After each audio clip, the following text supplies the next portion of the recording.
네, 시편 107편입니다. 107편에는 제목이 없습니다. 저자가 누구인지는 알 수 없습니다. 그러나 이제 시의 내용으로 볼 때 이는 바벨론 포로기가 끝나고 포로로 끌려갔던 사람들이 본토로 돌아오고 나서 지은 시로 보입니다. 우리가 이제 그 앞에 봤던 시편 106편과 연관성을 가지고 있는데 106편은 이스라엘의 지나간 역사를 되짚어 보면서 얼마나 이스라엘이 하나님 앞에서 집요하고 반복적으로 범죄하고 죄를 지었는지 역사를 돌이켜 보면서 성찰하고 회개하는 시가 시편 106편입니다. 근데 이제 106편에서 이제 역사를 돌이켜 보면서 그럼에도 불구하고 하나님께서 이스라엘을 지금까지 보존하신 이유가 뭔가 시편 106편 45절 찾아서 같이 읽어보겠습니다. 45절 106편 45절 시작.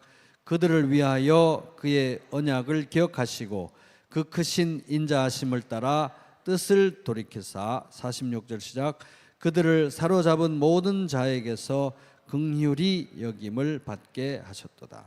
그래서 역사를 쭉 45절까지 이렇게 되짚어 보면서 통찰을 해보니까 하나님이 지금까지 우리를 지켜주신 것은 다름이 아니라 우리가 뭔 자격이 있어서 우리가 뭘 잘해서 그런 게 아니라 하나님이 우리를 향한 사랑을 변하지 않으셨구나. 하나님의 사랑이 변하지 않았구나. 변하지 않는 사랑, 한결같은 사랑, 약속을 지키는 사랑, 하나님의 헤세드, 인자하심을 따라서 그렇게 하신 것이구나. 우리는 늘 변했지만 하나님의 인자하심 때문에 우리가 여기까지 왔구나.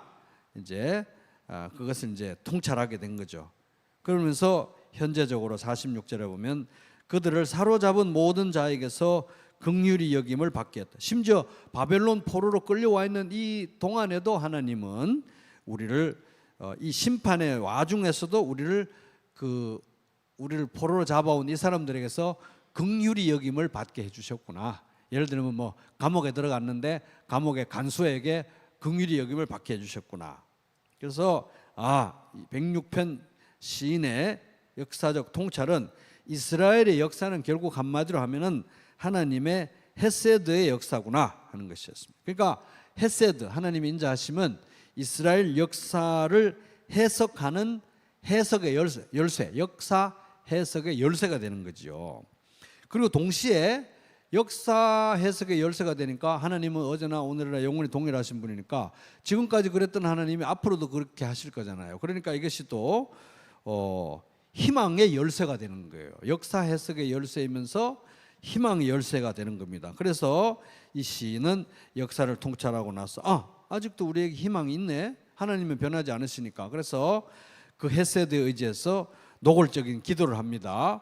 시편 106편 47절 여호와 우리 하나님이여 우리를 구원하사 여러 나라로부터 모으시고 흩어졌고 포로로 끌려간 많은 하나님의 백성들 다시 본토로 돌아가게 해주세요.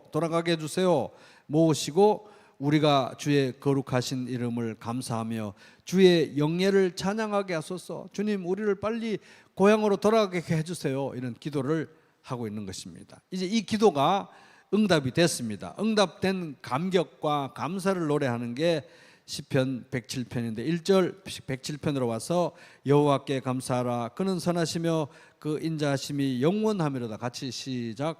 여호와께 감사하라 그는 선하시며 그 인자하심이 영원하미로다. 하나님 너무 좋으신 분이다. 하나님 선하시다. 좋으신 분이시다.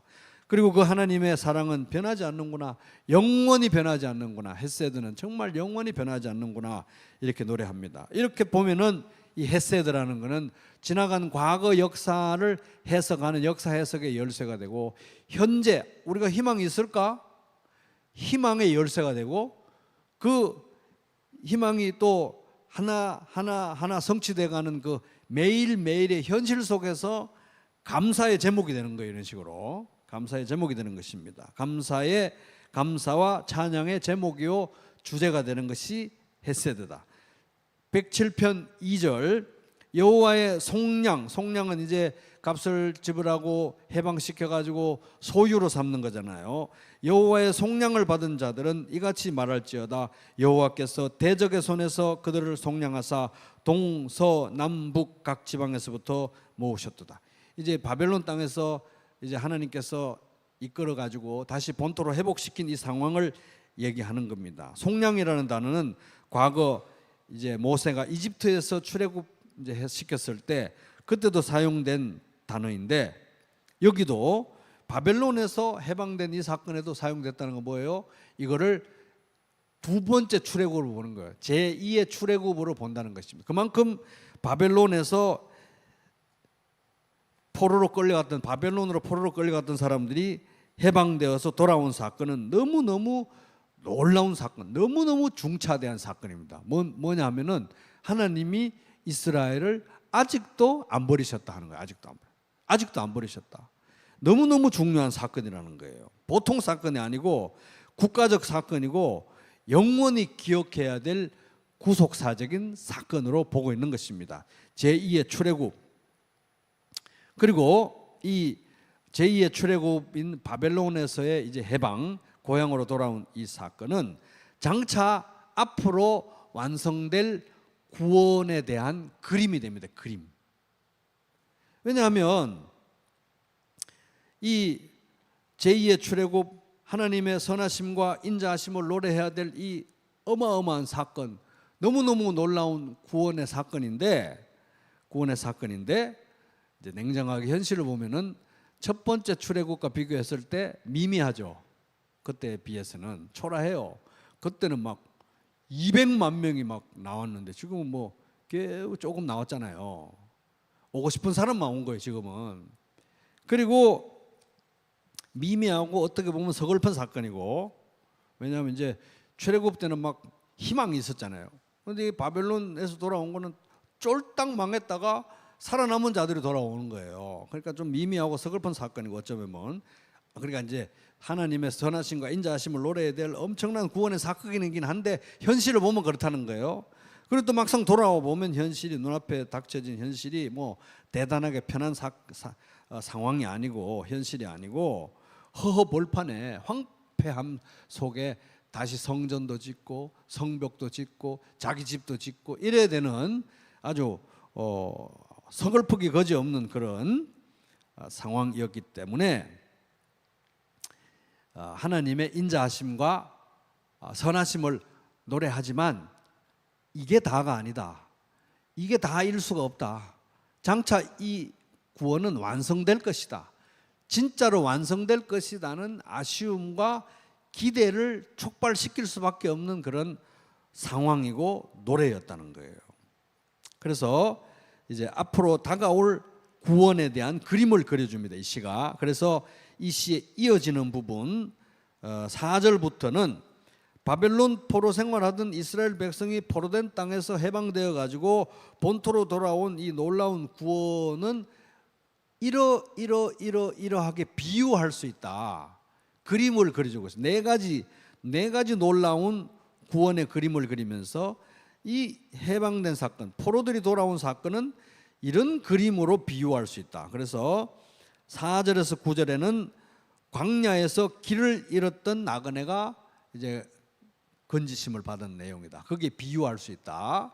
그리고 10절에서 16절에는 감옥에 갇혀 있던, 칙칙한 감옥에 쇠사슬에 묶여 있던 죄수가 풀려난 사건과 같다. 그런 그림을 그리는 거예요.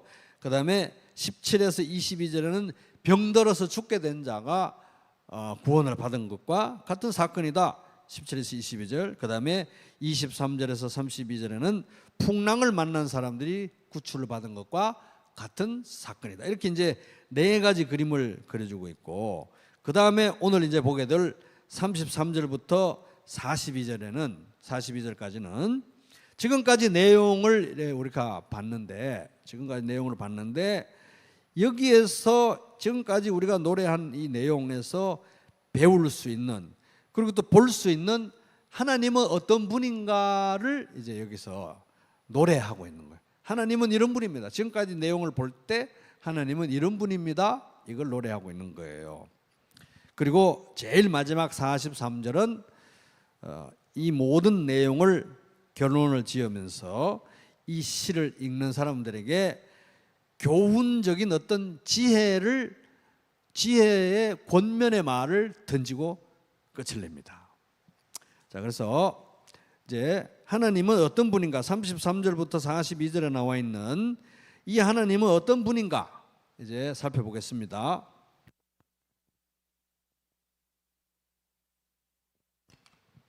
그럼 단도직입적으로 먼저 한번 말씀드려 볼게요. 단도직입적으로 33절부터 42절까지 나와 있는 내용은 한마디로 말하면 섭리의 하나님입니다. 따라보겠습니다. 섭리의 하나님. 섭리의 하나님. 그래서 여러분들 제가 이 결론을 끝까지 미뤘다가 막 쪼으면서 진행할까 했다가 오늘 그래도 먼저 공손하게 알려드리는 게 좋겠다 싶어서 알려드리니까 한 번 더 따라보겠습니다. 섭리의 하나님. 섭리의 하나님에 대해서 노래하는 거. 결국 이 앞에서 배웠던 노래했던 내용에서 배울 수 있는 하나님 어떤 하나님입니다? 섭리의 하나님이라는 거예요. 섭리의 하나님. 그걸 지금 얘기하는데 보세요. 33절 여호와께서는 강이 변하여 광야가 되게 하시면 좋은 겁니까? 나쁜 겁니까? 안 좋은 거죠. 강이 변하여 광야가 되게 하시며 샘이 변하여 마른 땅이 되게 하시며 안 좋은 거예요. 그죠? 그 다음에 그 주민의 악으로 말미암아 옥토가 변하여 염전이 되게 하시며 땅이 변해서 염전이 되면 돈 더 많이 버는 거 아닌가? 뭐 그런 내용 아닙니다. 이거 소금기 있는 땅이 되면 농사 못 짓는 거예요. 그런 내용입니다. 우리말 성경을 읽어보겠습니다. 그분이 강물을 광야로 샘물을 마른 땅으로 변하게 하시고 비옥한 땅을 소금밭으로 변하게 하시는 것은 그곳에 사는 사람들이 악하기 때문이다. 하나님은 옥토가 광야가 되게 하실 수 있는 분이다. 옥토를 광야로 확 바꿔버릴 수 있는 분이시다는 거예요. 근데 왜 그렇게 되느냐? 사람들의 죄악 때문에 그렇게 하신다 하는 것입니다. 둘째, 하나님은 어떤 분이시냐? 정반대로 광야가 변해서 옥토가 되게 하시는 분이에요. 이제 두 번, 그다음 나오는 내용은 그 내용은 이제 35절부터 38절의 내용입니다. 첫 번째 우리가 33절에서 34절은 옥토가 변해서 광야가 되게 하시는 분이시고, 그러니까 인생의 운명이 다 확 바뀌는 거죠. 그죠? 이제 35절부터 나오는 내용은 광야가 몹쓸 땅이 옥토가 되는 거예요. 이제는 35절 보세요. 또 광야가 변하여 못이 되게 하시고 마른 땅이 변하여 샘물이 되게 하시고 줄인 자들로 거기에 살게 하시고 그들이 거주할 성읍을 준비하게 하시고. 완전히 반대의 것도 할 수 있는 거예요. 그죠? 요거를 이제 세 번으로 읽어보면 35, 36절을 그러나 주님께서는 사막을 연못으로 만드시고 마른 땅을 물이 솟는 샘으로 만드시고 굶주린 사람들로 거기에 살게 하시며 그들이 거기에다가 사람 사는 성읍을 세우게 하신다. 정반대 내용이에요. 정반대. 근데 여기 이제 이 섭리, 하나님은 옥토가 광야가 되기도 하시고 광야가 옥토가 되기도 하시는데 뭐 때문에 그러시냐는 거예요. 뭘 기준으로? 여러분 저 한번 보세요. 여러분 저 한번 보시기 바랍니다. 무슨 기준으로 그렇게 하시죠? 지금 한번 얘기해 보세요. 한번. 뭔 기준으로 그렇게 하십니까? 여기 우리가 읽었던 구절에서 뭘 기준으로?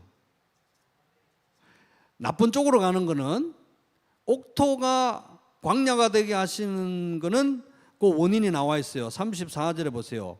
뭐 때문에 그럽니까? 악 때문에 그러죠. 악 때문에 그런 겁니다. 근데 요건 잘 보셔야 되는데, 잘 보셔야 돼요. 그러면 광야가 옥토로 되게 하는 데는 도대체 뭔 기준으로 그렇게 하시는 겁니까? 착해서? 네? 착해서 그래요? 아니면 그냥 배고플까 봐? 36절에 보세요. 여기 뭐 착하다 이런 말도 안 하고 의롭다 이런 말도 안 하고 줄인 자. 그러면 이제 이거를 세 번째 것은 굶주린 사람들. 아무 이유가 없어요. 광야가 옥토가 되게 하는 데는 그냥 유일하게 굳이 원인을 찾자면 굶주려서 배고프니까 불쌍하니까 그러시는 거예요. 희한하죠. 그런데 하나님은 옥토가 광야가 되게 하시고 황폐한 땅이 되게 하시고 황폐한 땅이 옥토가 되게 사람들의 운명을 정반대로 바꿔버리시는 섭리와 능력의 하나님인데 나쁘게 하는 데는 이유는 악, 인간의 죄. 좋게 하는 데는 이유가 없어요. 그냥 불쌍했어. 굶주리니까. 근데 이제 여기서 잠깐 이제 살짝 곁길로 나가서 좀 살펴볼 거는, 그래서 황폐한 땅을 옥토로 만들어 가지고 복을 주셨잖아요. 안 좋은 상황에서 복을 받게 하셨잖아요. 구원해 주신 거예요. 황폐한 땅에 살던 불쌍한 사람들을 구원해 주셨는데, 그 구출함과 구원을 경험하게 된 사람들의 모습은 어떠하냐 보세요. 36절에 보면은, 35절에 보면 이제 막 마른 땅이 막 황폐한 곳이 샘으로 되고 옥토가 되고 살기 좋은 곳으로 돼 가지고, 그다음에 36절 보면은 유람선 타고 관광하면서 휴양지 가서 편안하게 쉬는 모습이 나옵니까? 그다음에 어떤 모습이 나옵니까? 36절에 보면 굶주린 사람들을 거기에 살게 하시며 거기서 사람 사는 성읍을 자기들이 또 세워야 돼요. 근데 그다음에 또 37절에 보면은 밭에 파종하며 포도원을 재배하며 풍성한 소출을 또 결실기에 거두게 하시고, 또 38절에 보면 복을 주사 그들이 크게 번성하게 하시고 그의 가축이 감소하지 않으면은 이 짐승들 돌보는 게 얼마나 힘듭니까? 그러니까 이 사람들이 메마른 황폐한 삶에서 구출받은 삶의 모습은 무슨 휴양지에 가서 아무것도 안 하는 이런 게 아니라 그냥 건강한 일상으로 돌아오는 거예요. 그죠? 씨 뿌리고 또 뭐 논물 대고 잡초 뽑고 또 가을에 수확하고 소 먹이러 가고 양 치고 다 이렇게 뭔가 노동을 해요. 노동을. 이런 뭔가 건강한 일상이 이렇게 있는 것입니다. 그래서 가축이 줄지 않으니까 닭 2마리 키우다가 10마리 되고 100마리 되고 1000마리 되면 일을 엄청 해야 되는 거예요. 이게. 그래서 이런 걸 보면은 하나님께서 구약 백성 이스라엘 백성도 구출해 가지고 복을 주실 때 아무것도 안 하고 그냥 너희들은 가만 누워 있거라 이게 아니라 건강한 일상을 주시는 거예요. 건강한 일상. 이런 걸 생각해 보면 우리가 천국은 과연 어떤 것일까 우리 상상을 해볼 수가 있습니다. 그러면 이제 어떤 사람들은 천국에는 시간이 없지 않냐, 시간이 흐르지 않기 때문에 성도들은 그곳에서 시간과 공간을 초월해서 어떤 하나님 같은 존재가 되어 가지고 모든 것을 알고 모든 것을 할 수 있는 어떤 전지전능한 그런 산신령 같은 존재가 되어 가지고 아무것도 안 하고 그렇게 희뿌옇게 있을 거로 이렇게 생각을 하는데 그렇지 않습니다. 우리는 예수님처럼 부활해서 예수님과 같은 부활의 몸을 입고 예수님을 있는 그대로 볼 것이지만 우리가 하나님이 되는 거 맞아요? 우리가 하나님이 되는 건 아닙니다. 하나님은 몇 분? 삼위일체 하나님 한 분밖에 없어요. 너는 나 외에 다른 신들을 너에게 두지 말라. 영원히 유효한 거예요. 하나님만 하나님인 거예요. 우리는 부활한 육신으로 예수와 연합해서 영원히 하나님과 함께 살 것이지만 여전히 우리들은 피조물이고 육신을 가진 인간인 것입니다. 그럼 어떤 사람들은 그러면 우리가 막 전지전능한 하나님이 되는 그런 거 아니라는 거야. 전지전능한 하나님 한 분밖에 없어요. 우리는 여전히 성장해야 되는 부활한 육체를 가진 피조물들이라는 것입니다. 여전히 하나님을 예배하는 피조물로 살게 될 것이고, 이제 천국에 가면 시간이 없을 것이다. 뭐 그런 얘기는 사실 성경에 전혀 근거가 없는 얘기예요. 그 얘기가 어디서 나왔느냐 하면은 요한계시록 10장 6절에 보면은 마지막 부분에 지체하지 아니하리라 뭐 이런 말이 나와요. 근데 그게 옛날 영어 성경 좀 보던 사람들이 옛날 영어 성경 중에서 제일 오래된 것 중에 하나가 킹 제임스 버전이라고 흠정역 영어 성경이 있는데 거기에 보면은 시간이 더 이상 없을 것이다 뭐 그런 식으로 번역을 해요. 그게 이제 잘못된 번역이었던 거예요. 요즘 대부분의 영어 성경들은 그거를 이제 우리말식으로 지체하지 않는다. 뭐를? 하나님의 심판, 하나님 나라의 완성을 지체하지 않을 것이다 이런 뜻이지 시간이 더 이상 없을 것이다. There should be time no longer 뭐 그런 의미가 아니라는 거예요. 잘못된 번역이고 이제 그런 거를 가장 쉽게 근거를 찾아볼 수 있는 게 요한계시록 22장 2절에 보면 강물은 도성의 길 한가운데로 흐르고 있고 양쪽에 있는 생명나무는 매달 열매를 맺어 12열매를 맺고 나뭇잎들은 나라들을 치료하는 데 쓰입니다. 그래서 시간이 없는 건 아니라는 거예요. 시간을 영원히 우리가 가지는 것이기 때문에 천국에도 시간이 있다. 시간을 초월해서 과거, 현재, 미래를 동시에 쫙 보는 분은 여호와 하나님밖에 없습니다. 우리는 거기에 붙어 사는 존재들이고요. 우리는 그 안에서 영원한 복된 시간을 그야말로 영원히 누릴 것이라는 겁니다. 근데 그럼 뭐하고 영원한 시간을 보낼 것이냐? 빈듯이 누워서 휴양지처럼? 그게 아니고 아무것도 하지 않는 산신령처럼 그런 게 아니라 우리는 계속해서 인간으로 살 것이며 먹고 마시고 주님의 식탁에서 먹고 마시면서 함께 주님과 교제하고 성도들과 교제하면서 그리고 하나님이 만드신 새 하늘과 새 땅을 다스리면서 얼마나 할 일이 많겠어요. 새 하늘과 새 땅을 다스려야 되니까 그죠? 다스리면서 그리고 온갖 창조적인 일들을 할 것입니다. 그죠? 창조적인 일들을 할 것이고 그리고 예배가 중심이 되겠죠.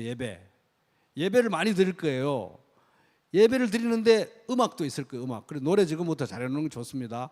음악도 있을 거예요. 왜? 우리가 지난번에 요한계시록 배울 때 보면 천사들이 악기를 들고 막 하나님 찬양하는 거 봤잖아요. 그죠? 음악도 있을 것이고 예술도 있을 것이고 모든 것은 무엇을 위해서?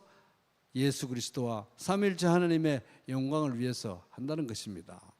굉장히 창조적이고 굉장히 역동적인 그런 삶을 우리는 영원히 살게 될 것이라는 얘기입니다. 그리고 성경 공부 시간도 있겠죠. 왜? 우리는 전지전능한 신이 되는 게 아니기 때문에 모든 걸 다 아는 사람이 되는 게 아니기 때문에 배워야 돼요. 그거 가지고도 계속 영원히 예수님의 영광과 예수님의 은혜와 예수님의 신비에 대해서 계속 배워가야 되는 거예요. 우리는 다 알 길이 없는 분이에요. 그분은 하나님은 우리가 다 알 수 있는 분이 아니기 때문에 영원히 배워가야 되는 것입니다. 지금 하고 있는 일들을 쭉 이어갈 수도 있어요. 그래서 이제 이 구원은 천국은 어떤 면에서는 에덴 동산의 회복과 같을 것이다. 죄의 가능성이 없고 영원하다. 그리고 구원이 완성되었다는 측면에서 보면 에덴 동산보다 훨씬 더 나은 곳이 될 것이다 하는 것입니다. 그래서 어쨌든 이 구원의 결과라는 것은 방금 이 바벨론에서 돌아온 사람들의 구원에 대해서 얘기할 때처럼 아무것도 안 하고 누워가지고 이렇게 아니라 열심히 건강한 노동과 섬김, 하나님 섬기고 성도를 섬기고 열심히 땀을 흘리면서 사는 그런 시간들이 될 것이고 그 어떤 일을 하더라도 거기는 죄가 없을 것이기 때문에 사리사욕과 나쁜 욕심을 위해서가 아니라 하나님의 영광을 위해서 하나님을 섬기기 위해서 분명한 목표를 가지고 우리는 하게 될 것이다 하는 것입니다. 매우 실체적인 곳이다 하는 것입니다. 자, 그다음에 이제 하나님은 아까 이제 여기서 어떤 분이신가? 섭리 하나님이신데 처음에는 이 옥토를 황폐한 곳으로 두 번째는 황폐한 곳을 복된 땅으로 세 번째는 이제 39절부터 42절에 나오는 내용인데 같은 내용인데 한꺼번에 얘기합니다. 하나님은 낮은 자들과 높은 자들의 운명을 확 바꿔버리는 분이시라는 거예요. 나는 왜 이렇게 이 땅에서 이렇게 낮고 비천하지라고 느끼는 자들을 정반대로 바꿔버리는 거예요. 결국은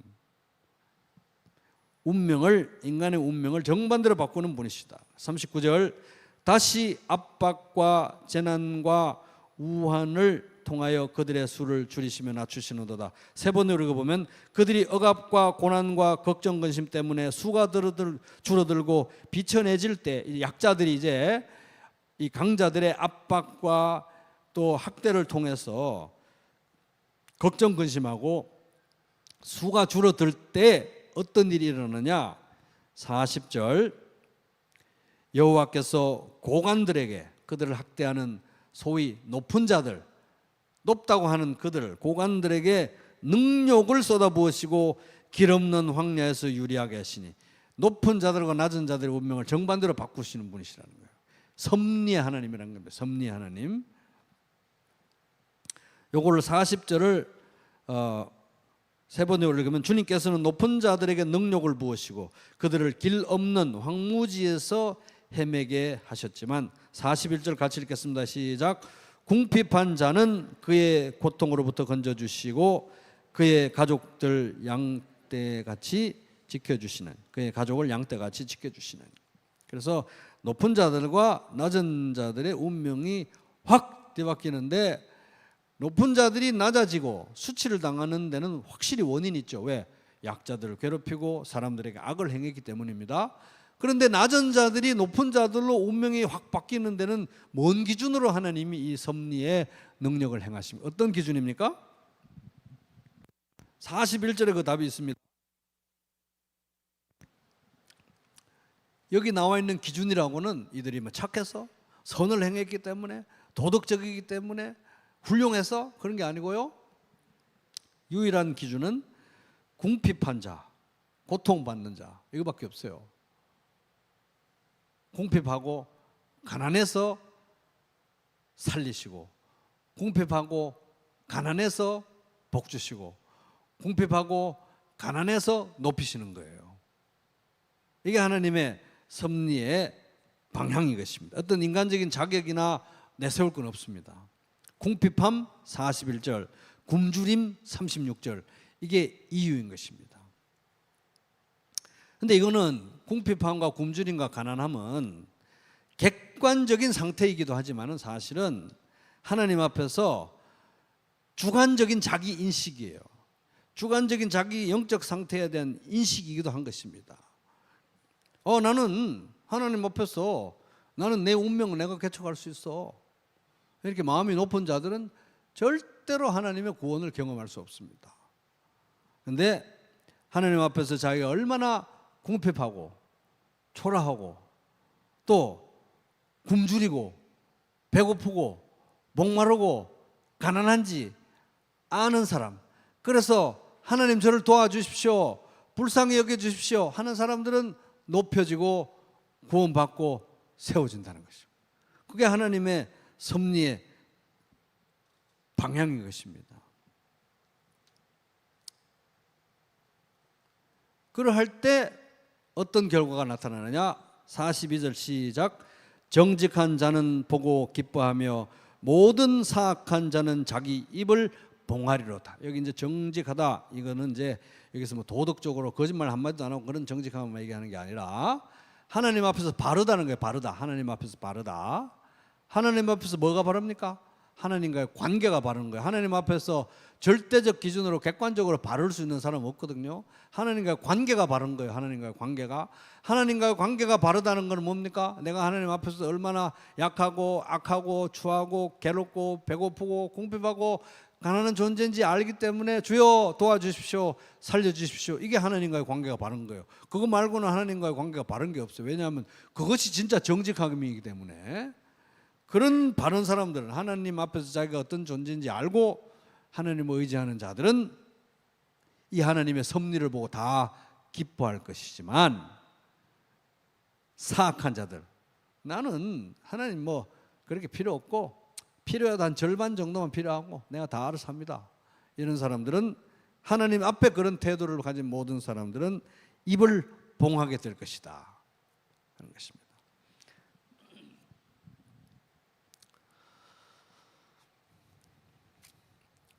그래서 42절을 제가 우리말 성경으로 다른 번역을 읽어보면 의인들은 그것을 보고 기뻐할 것이요. 의인들, 의인, 의, 하나님과 나의 바른 관계, 의인. 하나님과 나의 바른 관계는 내가 있는 그대로를 인정하고 하나님의 긍휼을 구할 때 하나님과 바른 관계는 전적인 하나님의 은혜로, 다시 말하면 예수 그리스도의 보혈로 씻김을 받고 전적인 하나님의 은혜로 회복되는 게 의예요. 의.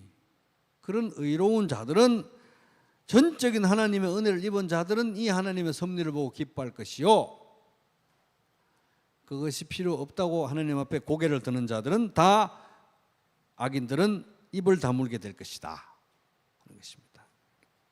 그래서 정리하면 오늘 본문 33절에서 43절, 33절에서 43절은 결국 그 앞에 나왔던 바벨론에서 포로된 상태에서 구출받아서 돌아온 제2 출애굽의 사건, 그것이 그림으로 표현하면 4가지 그림이 있었잖아요. 그 4가지 그림, 이런 것들을 통해서 볼 수 있는 하나님은 섭리의 하나님이시다.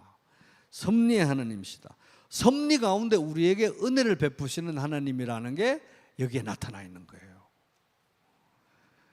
하나님의 섭리란 무엇입니까? 하이델베르크 요리문답 27문 답. 섭리란 하나님의 전능하고 언제 어디서나 미치는 능력으로 하나님께서 마치 자신의 손으로 하듯이 하늘과 땅의 모든 피조물을 여전히 보존하고 다스리는 것입니다. 그리하여 잎새와 풀, 비와 가뭄, 풍년과 흉년, 먹을 것과 마실 것, 건강과 질병, 부와 가난, 참으로 이 모든 것이 우연이 아니라 아버지와 같은 그의 손길로 우리에게 임합니다. 이게 섭리입니다.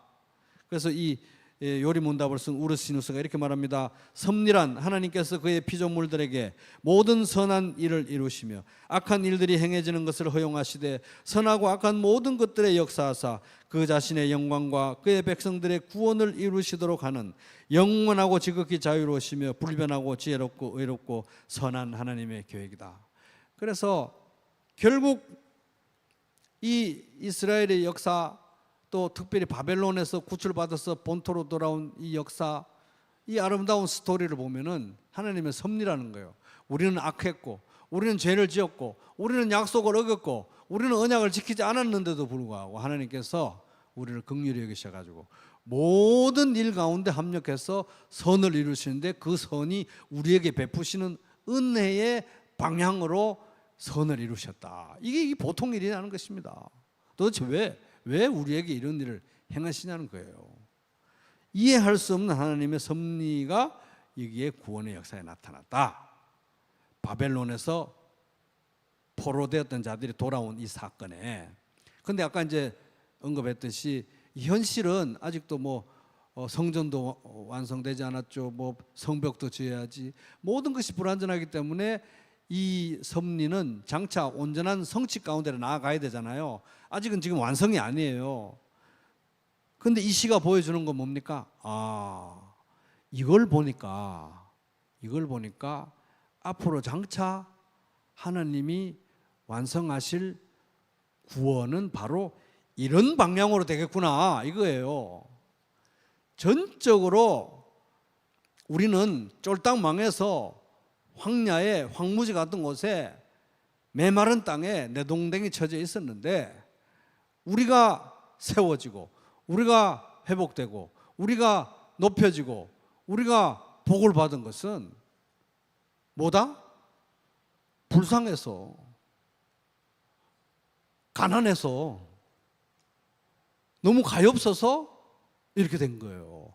하나님의 긍휼을 입은 자들이 구원받겠구나, 그런 방향으로 구원이 전개되겠구나, 이걸 시가 보여주는 것입니다. 바로 예수님에 의해서 우리에게 임한 구원이 바로 그런 거 아닙니까? 우리가 불쌍해서, 가난해서, 처량해서 하나님의 긍휼을 입었기 때문에 구원받은 것이지, 그거 말고 내어놓을 수 있는 게 뭐가 있습니까? 아무것도 없어요. 다윗의 자손 예수여 나를 불쌍히 여기소서, 이거 말고는 뭐가 있습니까? 아무것도 없는 거예요. 불쌍히 여김 받은 것 말고는 없는 것입니다. 처음부터 끝까지. 그래서 결론. 이 시를 읽고 그러면 앞으로 우리는 어떻게 적용하고 어떤 지혜를 얻어서 살아가야 되느냐?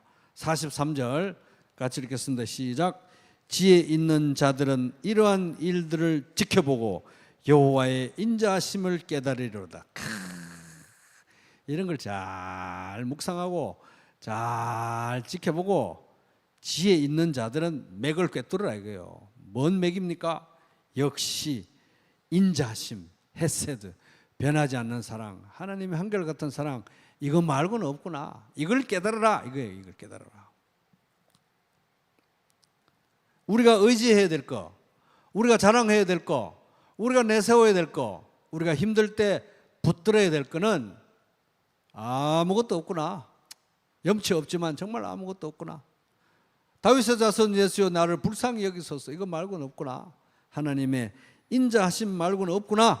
이걸 깨달으라는 것입니다. 여기에서 좌로나 우로나 흔들리지 말라는 거예요. 처음 예수 믿고 구원받을 때도 전적인 하나님의 인자하심과 은혜, 또 중간에 이 땅에서 예수 믿는 삶을 살아갈 때도 전적인 은혜. 그래서 바울이 나의 나된 것은 다 하나님의 은혜라고, 그죠? 그리고 장차 구원이 완성되고 영원히 우리가 주님과 함께 살아갈 때도 전적인 은혜, 여호와의 인자하심을 깨달으라. 이게 바로 우리가 이 시로부터 깨달을 지혜라고 하는 것입니다. 근데 이 여호와의 인자하심이, 이 인자하심이 헤세드라고 그랬잖아요. 헤세드. 헤세드인데 이 신약 성경은 이제 헬라어로 써졌기 때문에 헤세드란 말이 잘 안 나오는데, 이제 신기한 거는 이제 신약 성경 중에서도 저 이스라엘 사람들이 보는 히브리어 신약 성경이 있어요. 그렇지 않겠어요? 이스라엘 사람들 히브리 신약 성경, 거기 보면은 말씀이 육신이 되어 우리 가운데 거하심에 우리가 그의 영광을 보니 아버지의 독생자의 영광이요 은혜와 진리가 충만하더라 할 때 은혜, 여기 헤세드, 헤세드, 그죠? 그러니까 바로 예수 그리스도가 여기 아까 이제 그 시편 107편 43절에 여호와의 인자하심을 깨달으라. 이 인자하심의 완성, 실체 누구다? 예수님이라는 것이죠. 예수님. 독생자의 영광을 보니까 은혜와 진리가 충만하더라. 그러니까 바울도 그렇게 고백했죠. 그러나 여러분은 하나님의 자녀로서 그리스도 예수 안에 있습니다. 그는 우리에게 하나님으로부터 오는 지혜가 되시며 의와 거룩함과 구원이 되셨습니다. 그것은 성경에 기록된 바 누구든지 자랑하려거든 주님을 자랑하라. 예수님 말고는 뭘 자랑할 게 있냐, 그죠? 하나님의 인자하심 말고는 정말 자랑할 게 없다. 이것을 우리 바울도 이야기하고 있고 요한복음에서도 볼 수도 있고 성경 전반에 걸쳐서 우리가 볼 수 있는 것입니다. 그래서 날이 갈수록 우리가 또 성령 충만해서, 말씀 충만해서 몸에 힘을 빼고, 오늘도 내가 주님의 인자하심을 붙들고 거기에 기대서 한 걸음이라도 더 나아가고, 한 걸음이라도 더 나아갔다면 나의 나된 것은 다 하나님의 은혜로구나. 주님의 은혜를 찬양하면서 더욱더 주님의 은혜를 의지하고 예수님께 집중하면서 예수님을 의지하는 그런 삶이 되시기를 주님의 이름으로 축복합니다.